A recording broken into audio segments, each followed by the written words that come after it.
Welcome to the Market Pulse podcast from Equifax, where we break down the latest economic and credit insights to help you navigate today's business landscape.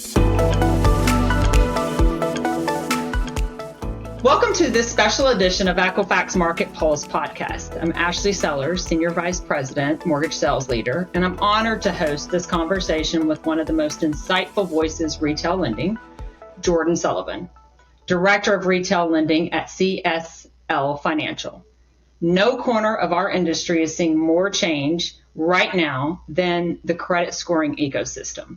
Since the FHA announced its decision to welcome VantageScore into the mortgage scoring process, CSL Financial is one of the first lenders to use VantageScore for underwriting. Jordan, I just want to say thank you so much for taking time with us today. Thank you very much for having me on. I appreciate that. To start, could you please give our listeners just a brief overview of who CSL Financial is, your core mission, and the philosophies behind your motto, Common Sense Lending? Yeah, thank you. Our core mission, obviously, CSL Financial, CSL stands for Common Sense Lending.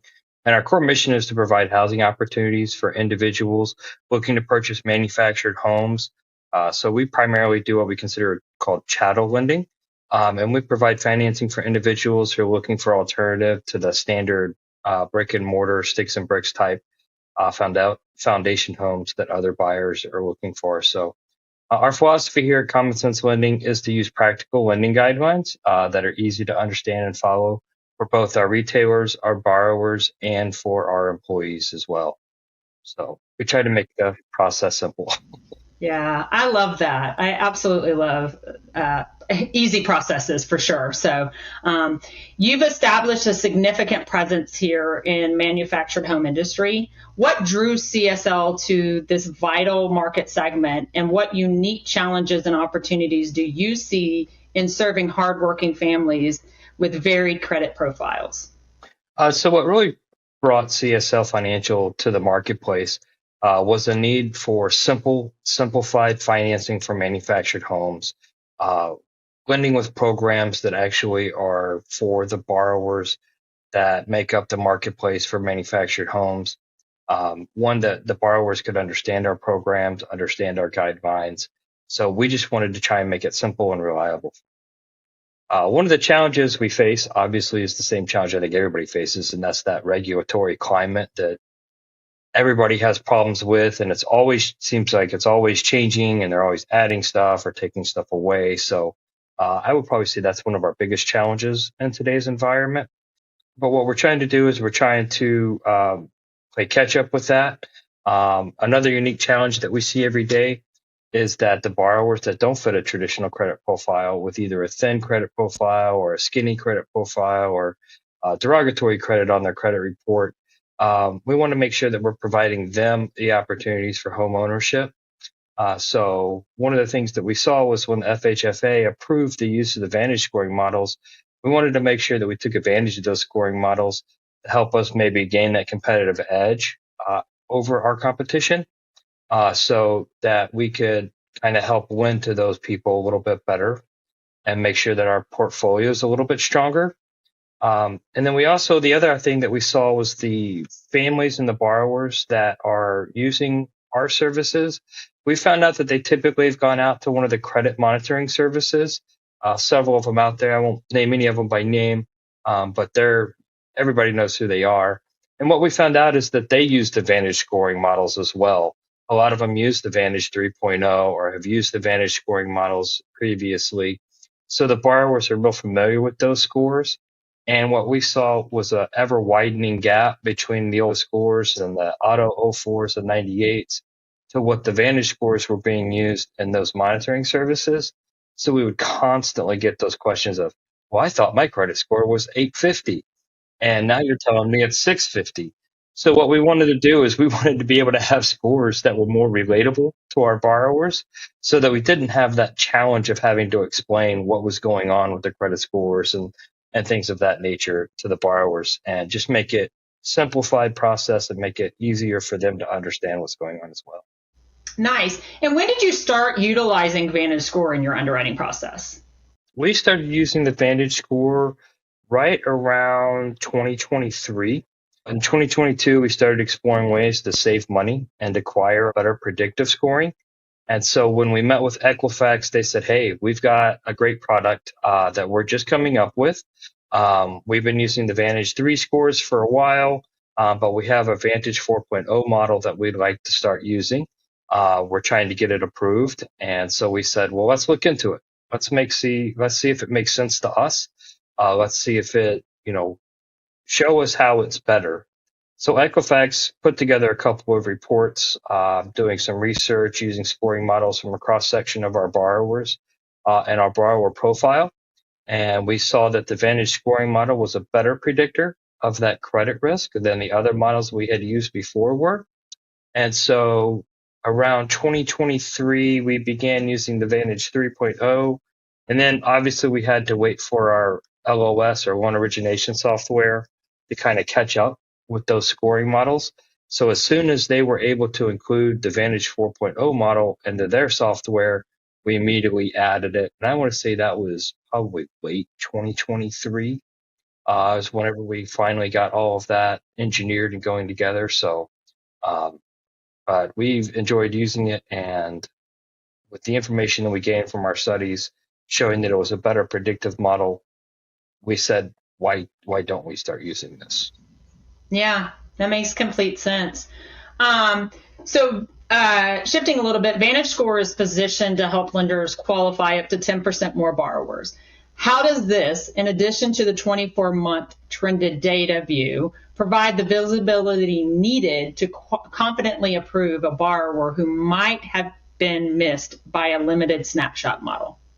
Well, in risk-based lending, it's always important to know whether your borrower's credit's improving or declining, not just how many late payments they had or where those late payments have fallen or what type of credit those late payments were attached to. So the trended data really helps us visualize and explain this in a way that's understandable to our borrower and to our loan officer. We have a lot of new young loan officers, so they want to kind of see why these credit reports are scoring it the way they do. So having that trended data in there helps them and also helps them explain it to our borrowers. So it's been very, very helpful to see those trended views. Our pull-through during this time, as you had kind of alluded to, 10% more borrowers are being able to be qualified. We've actually seen our pull-through from 2022 to 2025 increase from about 8% to about 20%. So we've definitely been able to see that pull-through come through. And where I think we've gained that competitive edge is being able to grab those borrowers that had a thinner credit file, or maybe even those that had the delinquencies, but those delinquencies were further back in their credit history and weren't really indicative of what they're going through at the current moment. So that trended data was really helpful in improving that score.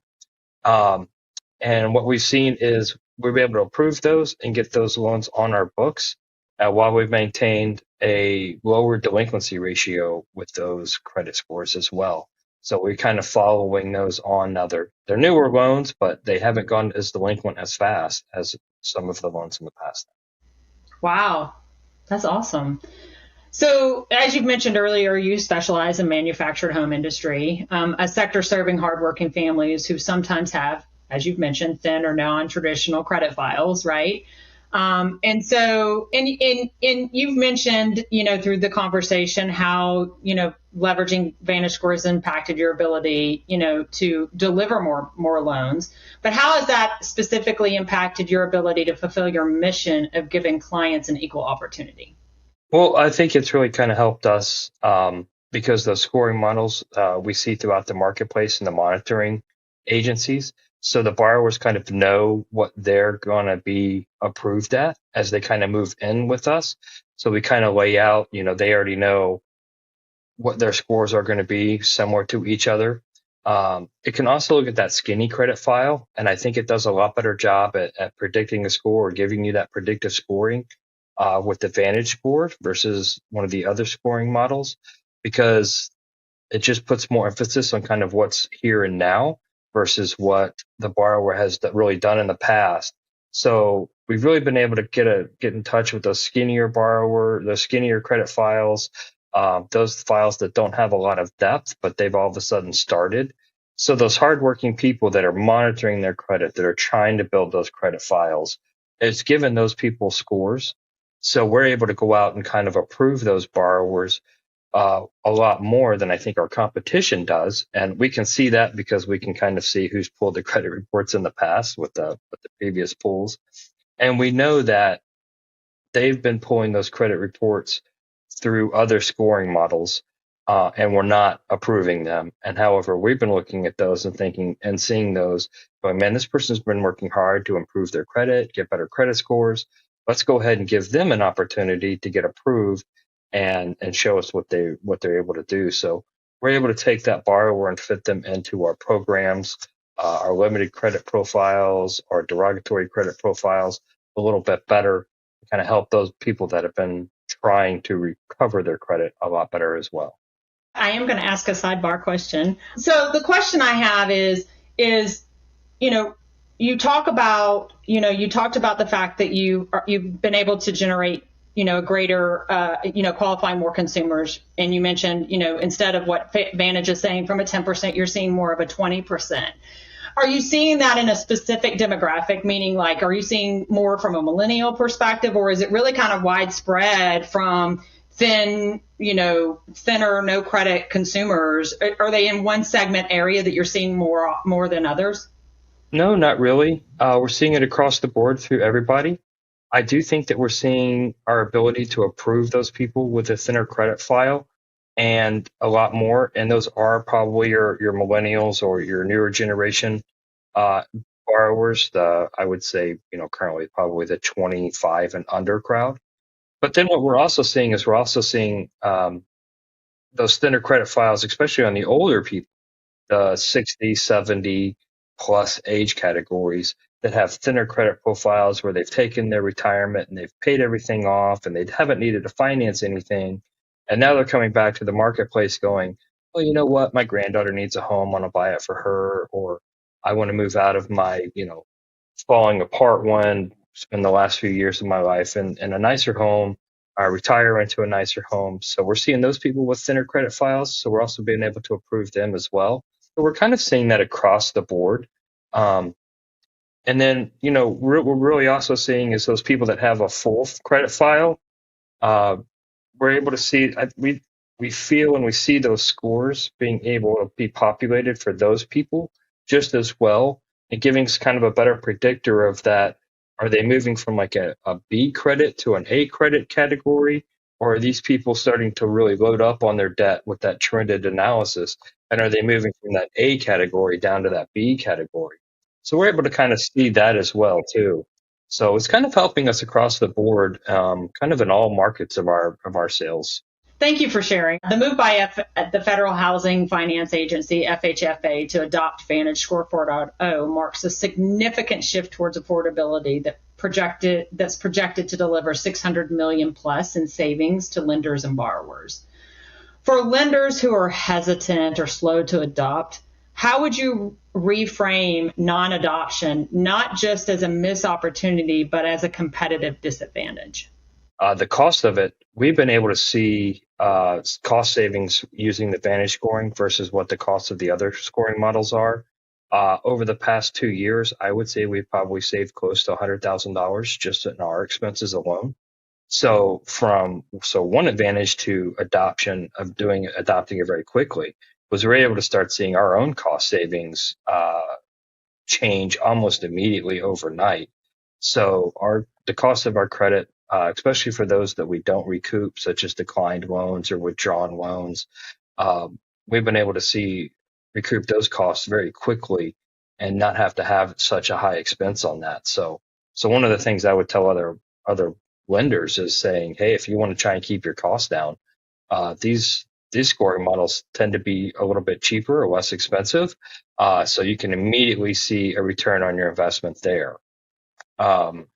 Also, I think with these credit scoring, with the Vantage scoring, we are capturing several areas of the marketplace where other credit scoring models are missing, especially with those major derogatory or those thinner credit files. So our risk-based lending approach allows us to feel comfortable with the scores that we're receiving, knowing they're a better predictive model than what we're seeing with the other scoring models. So we really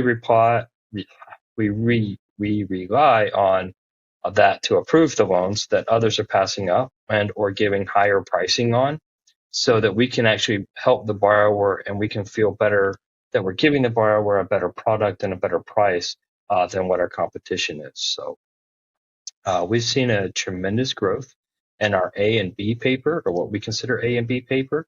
Our delinquency has not been increasing in these categories. And one of the things that we're actually looking at is we're going back and relooking at all of the credit before. And what we're seeing is we're seeing a really big rise in our B and C paper delinquency based on those other scoring models. And one of the things that Equifax did was when they ran that research report on us, they kind of showed us that what we considered A and B and C paper was really kind of a step below, and we should have been predicting that these loans were going to be going delinquent, whereas the loans that we're doing now are holding steady and not going delinquent. So it means that we're saving money on the front end of not having been charged as much, and then we're saving a lot of money on the back end and not having to spend those expenses on servicing and collections, charge-offs, and things of that nature, because the model is just better predictor and just a better decision tool. So that's amazing. Thank you so much for sharing that and going that in depth. We really do appreciate it. As you well know, there is a focus, and this is going to kind of skirt on what we were just talking about a little bit, right? There is a focus on high cost origination, yet credit report fees are a minimal part of the total cost, the closing cost. We feel that the solution to cost isn't less data, but earlier intelligence and having a true financial picture of what the borrowers of the borrower earlier in the process.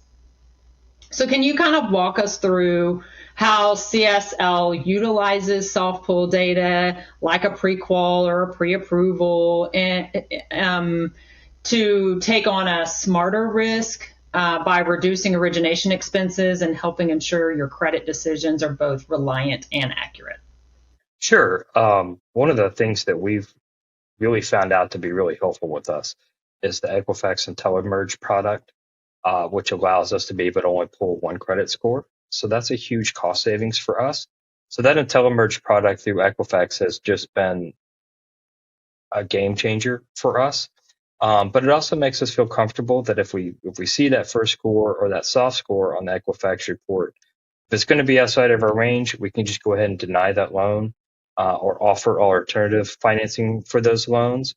So that automatically right there saves us just a ton of money. And then also over the past few years, we've saved tens of thousands of dollars just on that product alone. So that's what's really, really been helpful to us. Wonderful. Wonderful. Thank you. Well, before we wrap up, I do have two final questions for you. What major innovations or strategic shifts can the mortgage industry expect from CSL over the next 12 to 18 months to further drive common sense lending? One of the things that we're looking to implement and wanting to do is the integration of the employment check that Equifax now offers on their credit reports. That is becoming a very efficient tool for us because we automatically know where we have to go and what we need to do in order to get that VOE, VOI. If we need to, can we go ahead and order it from the work number, or do we need to swap over to another product to order that? So implementing that on our credit reports is a huge game changer for us, implements a lot of efficiencies. And then we're also working with our LOS provider to incorporate the bankruptcy score and with our credit reports as well. We had been using it, but we switched LOS systems and the new one didn't work with it. They didn't know how to handle it. So now we're working with them to be able to incorporate that bankruptcy score again, to be able to come up with a full scorecard for our borrowers. We think that that's just going to be invaluable, and we just really appreciate those products from Equifax to be able to implement those. The other thing that we're looking forward to is really kind of expanding our online presence and our self-directed services. So our online application and then being able for the borrower to actually be able to pull up their own credit reports, so we don't even have to. So they can almost get an automatic decision right there, just based off of those soft scores, those soft pulls, so that the borrower can say, okay, I will be approved for this, or I won't be approved for that, and really kind of be real innovative with that, and almost have the borrower kind of decision their own. So really targeting the younger generation that loves the automation. You know what? We've actually found that the Gen Xers, myself included in that category, are actually using a lot of those services a lot more. I agree. I am too. We're seeing a lot of that 50 to 60 to 70 crowd. They're going, no, just email it to me or just text it to me.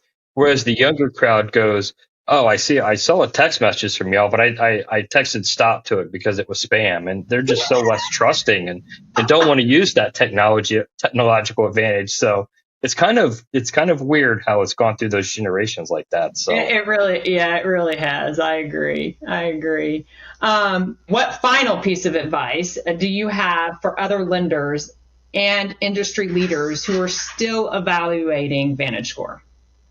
My advice is to go ahead and use the new scoring model sooner rather than later. All it's going to do is help bolster your portfolio and ensure that your credit risks associated with your borrowers is priced accordingly. You're going to have better delinquencies. You're going to have better scorecard modeling if you start using these credit scores earlier. Many times in the past, I've used scoring models that were not as adept or as good a predictor of the borrower, which has led to pricing issues or us losing loans to our competitors.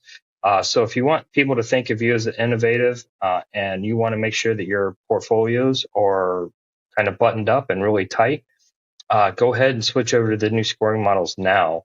A lot of the research out there can show you that the Vantage 4 is a lot better even product. And what we've seen is it's really hard to explain those scoring models to our borrowers. Again, the scores that they see that are public are not the scores that they're getting from you. And it just causes a lot of confusion in the marketplace. So to help your borrowers, to help your loan officers, and to ensure that your loan portfolios are going to be producing, go ahead and switch over to those scores now. Thank you, Jordan. We really do appreciate you joining us today and providing such powerful insights. Let's get an economic update from Moody's Analytics. The Federal Reserve is in for an interesting year in 2026, but it started on a quiet note. As expected, the rate-setting Federal Open Market Committee held its target range for the federal funds rate between 3.5% and 3.75% at its January meeting. Inflation is elevated, but doesn't appear to be accelerating. Some of the price hikes from tariffs have made their way through to consumers, and the FOMC will continue to bet that any additional tariff-induced inflation will be temporary.